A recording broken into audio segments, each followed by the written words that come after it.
Jadi pembiasaan ibadah berjamaah mari kita selalu pelihara. Mungkin di bulan yang lain, hari-hari yang lain, habis Ramadan kajian mungkin tidak setiap malam, tidak setiap pagi. Tetapi setidaknya salat berjamaah tetap kita pelihara.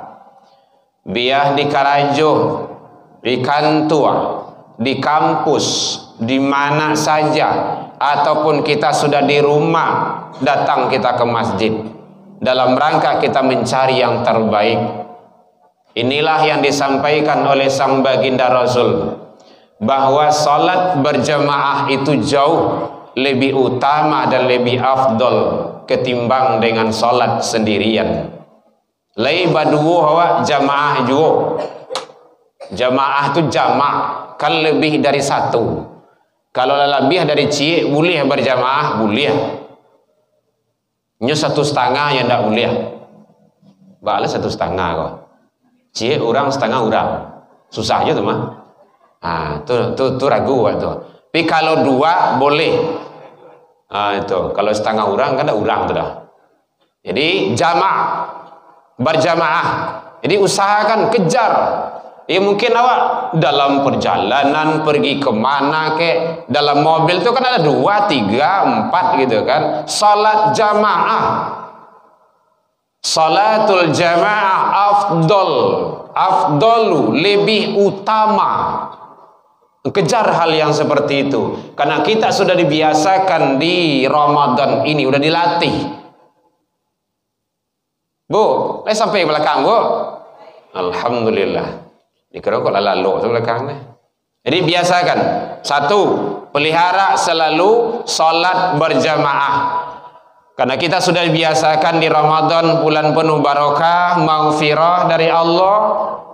Mari kita selalu mengejar hal yang seperti itu. Sudah dilatih. Yang kedua, biasakan tilawah Al-Quran. Hiduplah kita selalu dengan Al-Quran. Cintailah Al-Quran. Kalau kita mencintai Al-Quran, Allah akan memberikan cintanya kepada kita melalui Al-Quran itu. Awak sayang ke handphone, Satio Sawanta mencari HP.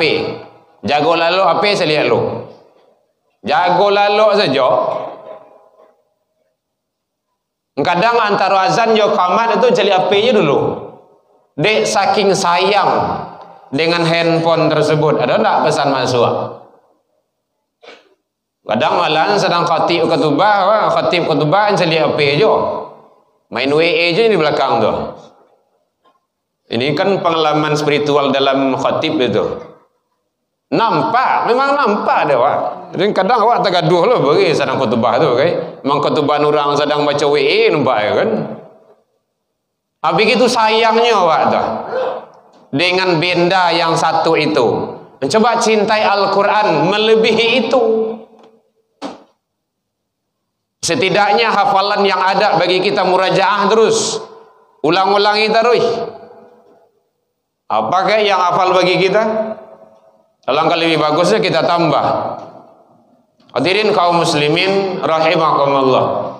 Karena baginda Rasul menyatakan orang yang mencintai Al-Quran, orang yang membaca Al-Quran, orang yang bersama Al-Quran, karena Al-Quran itu Allah yang menurunkan. Inna nahnu, sesungguhnya kamilah yang menurunkan Al-Quran itu, kata Allah. Wa inna lahu lahafidhun, maka kamilah yang akan menjaganya. Ingat Bapak Ibu hadirin umat Islam semuanya, orang yang bersama Al-Quran, para penghafal Al-Quran, berapa banyak yang ada dalam kepalanya Al-Quran, Allah pasti menjaganya. Hebat kalau dengan Al-Quran tersebut. Jangan khawatir. Itu sudah jaminan. Kamilah yang menurunkan Al-Quran itu, kata Allah, dan kami jugalah yang menjaganya.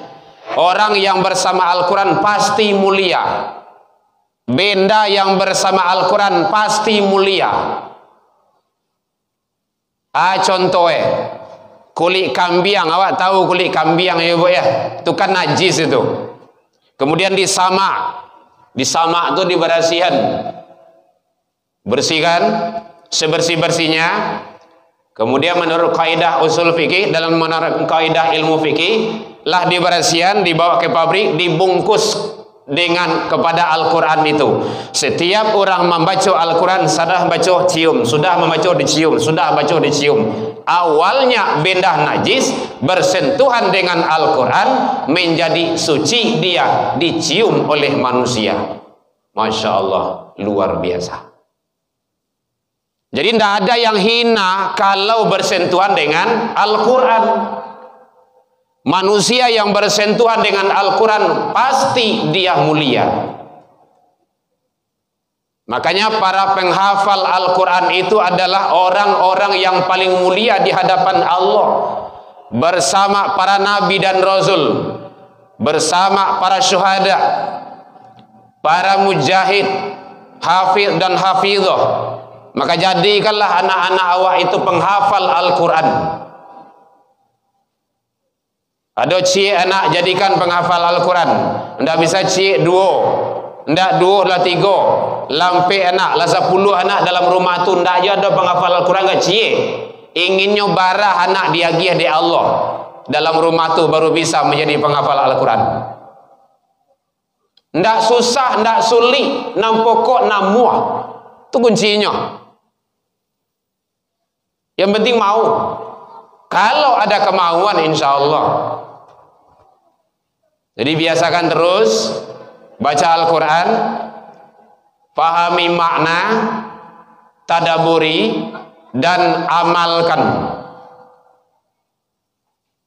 Karena tantangan kita itulah sangat banyak sekali dan berat sekali, apalagi anak-anak kita.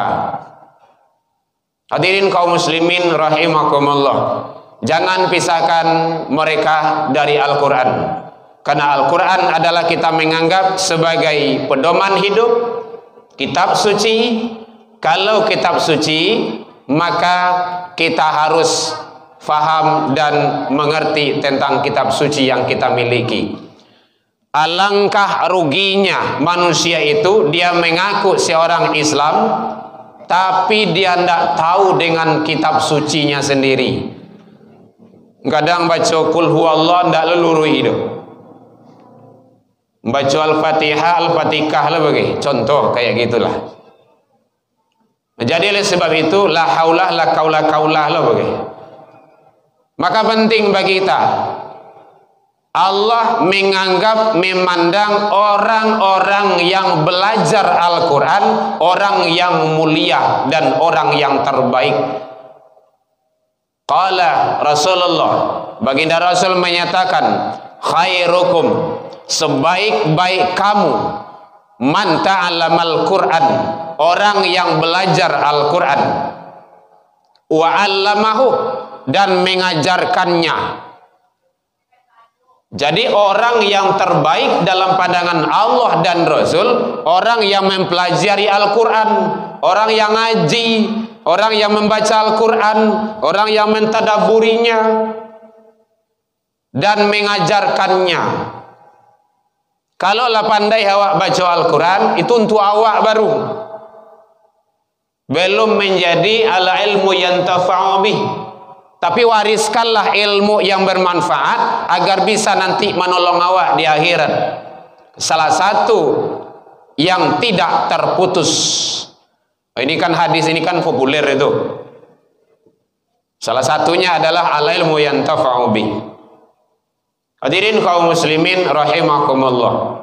Jadi tetap kita berusaha berinteraksi terus, komunikasi terus, baca Al-Quran, jangan tinggalkan, jangan abaikan di mana saja. Apalagi kalau kini awak ada handphone masing-masing. Dalam handphone tu bisa aplikasi Al-Quran. Di madu dua, nunggu mobil, di kampus, yang tidak boleh di toilet sajalah, tempat-tempat yang kotor. Bisa, nampaknya ada kemauan. Hadirin kaum muslimin, makanya Allah menyampaikan Iqra, bacalah. Iqra, bacalah. Jadi perintah di sana membaca, de acok dibaca, lengket di kapalo, maka menjadilah dia ada hafiz. Jadi hafizul Quran itu seperti itu. Makanya kita di rumah tahfiz pakai metode 3x10 lah. 10 menit itu membaca dulu, baca. Nanti tulis itu baca. Baca itu, wa mai, gitu. Ya ayyuhalladzina amanu, ya ayyuhalladzina amanu, ya ayyuhalladzina. Jangan melengah, baca dulu. Wa basyiril ladzina amanu wa amilus solihati wa basyiril baca dulu 10 menit. Bara makro target awak. Menit nang ka 10 nang ka 2 nya lain. Itu nanti store atau boleh ditutui Al-Quran tuh. Bayangan tadi dilihat itu dalam YouTube. Kalau guru kita yang almarhum itu Syekh apa yang kena tusuk kemarin, Al-Hadil Jaber itu, yang mulia Al-Mukarram itu, Al-Muhtaramun itu, kata beliau 1 menit saja bisa itu. 1 menit. Jadi otak kita itu, kata beliau, bagaikan mesin fotokopi. Lengket langsung keluar, cepat. Gitu. Teorinya membaca Al-Quran itu jangan gini. Kalau mau deko atau ngantuk tuh. Tapi begini, sejajar. Bu, kalian nampak, Bu? Ini menghafal, bukan membaca, menghafal, teknis menghafal. Gitu. Baca. Sejajar. Kalau di bawah nanti ujung-ujung mengantuk tuh, boleh kalau pada kenyang. Pari kanyang, dibaiki piangin, menyendah lolai. Alah tuh. Mulai kau baca kok di bawah tuh. Bisa jajar. Cepat. Insyaallah. Cobain aja. Dan itu enggak susah. Bisa, insyaallah bisa. Jadi teknisnya. Jadi mari kita cinta terhadap Al-Quran agar Allah memberikan kecintaannya kepada kita. Anak-anak kita jangan lepas dada mereka dari Al-Quran. Jangan abaikan mereka, karena tantangan mereka itu sangat berat dan sangat banyak sekali di zaman sekarang ini. Mungkin 5, 10, 20 tahun yang akan datang tantangannya jauh lebih berat dan lebih besar. Di antaranya sekarang adalah rumah-rumah Al-Quran, pondok-pondok Al-Quran, lembaga-lembaga Al-Quran sekarang sudah mulai dipermainkan. Mungkin Bapak Ibu sudah tahu juga informasinya. Menteri Agama sudah membuat aturan baru sekarang, stop izin terhadap PAUD Al-Quran dan rumah tahfiz Al-Quran dan lembaga-lembaga Al-Quran. Tujuannya merapikan. Lah tahu Bu? Lah ya. Itu PR dewa tuh. Hati-hati, jangan emosi, jangan marabuh pula, jangan marah pula, tapi kita tetap bertahan. Kalau beko salah terpancing nanti, ujung-ujung kok tuduh teroris. Kalau awak diam, nyelaluan galehnya. Hati-hati itu. Karena kita diamanakan sebagai ketua forum komunikasi Rumah Quran Kota Padang, diwawancarai kemarin oleh Padang TV, kita sampaikan kita menolak hal yang seperti itu. Jadi penting bagi kita, jangan sampai kita diam. Watak tumul haqqa. Itu Imam waktu hafal itu. Jangan kamu sembunyikan yang benar itu. Kalau bana sampaian. Wa antum ta'lamun. Jika kamu tahu. Kalau tidak tahu tidak ada.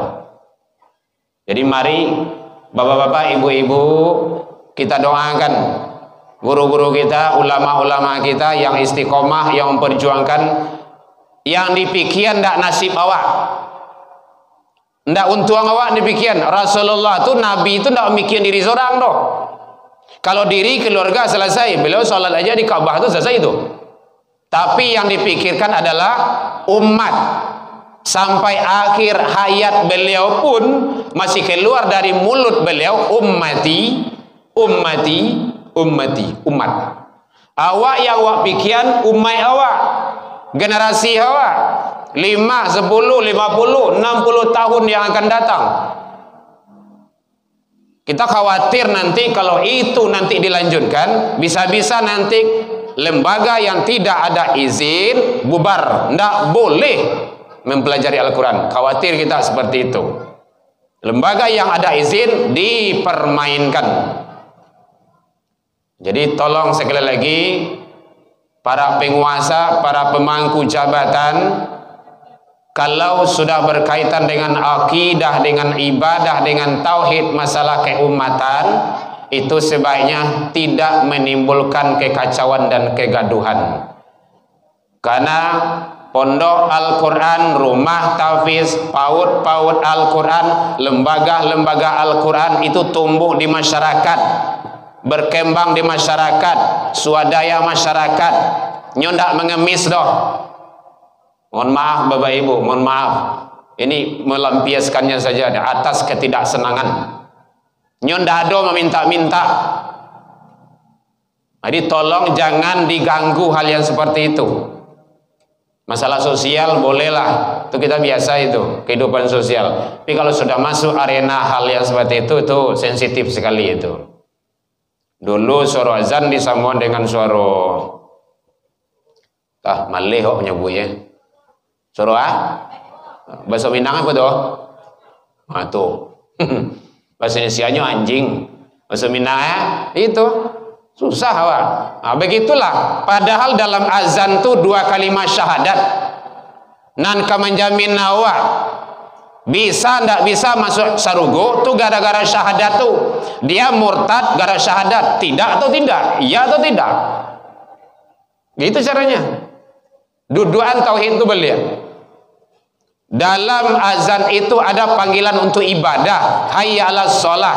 Apa maknanya tuh? Mari salat. Hayya 'alal falah. Mari menuju kemenangan. Kalau ingin menang salat. Ndak do artinya duit do. Mobil banyak, rumah banyak, anak banyak, bini banyak loh. Contoh, mana tahu kalau ada gitu kan. Tapi tidak sholat, tidak ada artinya tuh. Makanya Rasul menyampaikan sholat. Sholat itu tiang utama segala-galanya. Tanda kita menghambakan diri kepada Allah. Masuk ilmu tauhid nantinya ada tauhid uluhiyah, ada tauhid rububiyah. Duduan di situ beliau. Banyak kok manusia yang mengaku Tuhan, yang beri rezeki Tuhan, yang atur siang malam Tuhan, yang menghidup mematikan Tuhan. Fir'aun ngaku juga itu. Dia percaya kepada Tuhan itu. Ngaku kok. Amantu Rabbi wa Musa wa Harun. Aku beriman kepada Tuhan Musa, Tuhan Harun. Dia ngaku. Tapi cie indahnya menghambakan diri kepada Allah. Itu yang enggak. Akan perlu di duduan tauhid itu beliau itu. Kalimat tauhid itu mana yang dipermainkan? Astagfirullahaladzim.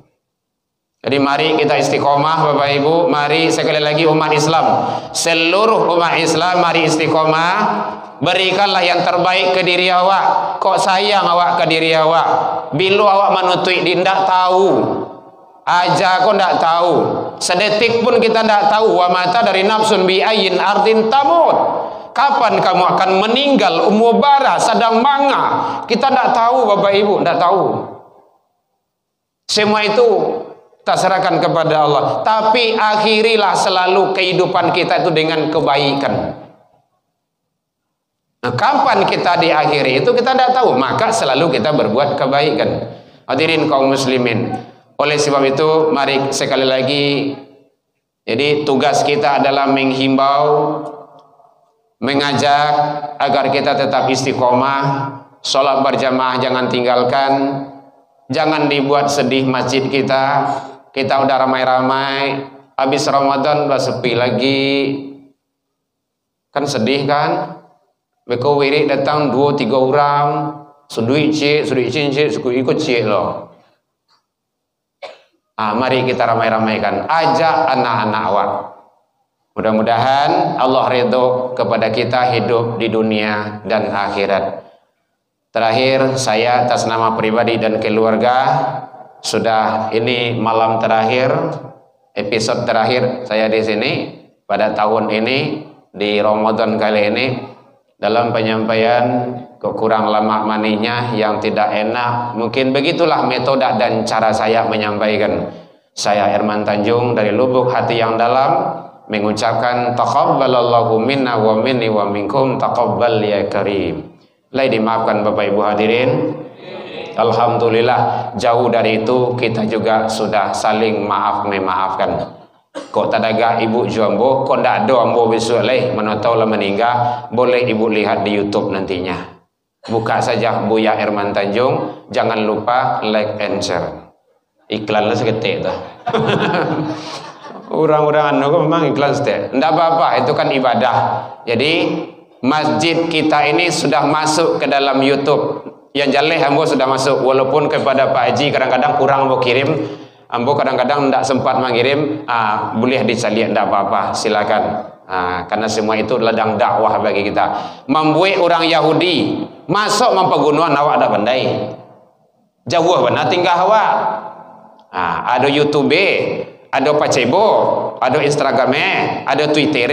Pagunuan untuk dakwah, semua itu mudah-mudahan menjadi sarana untuk wasilah menjadi amal baik bagi kita bersama hendaknya.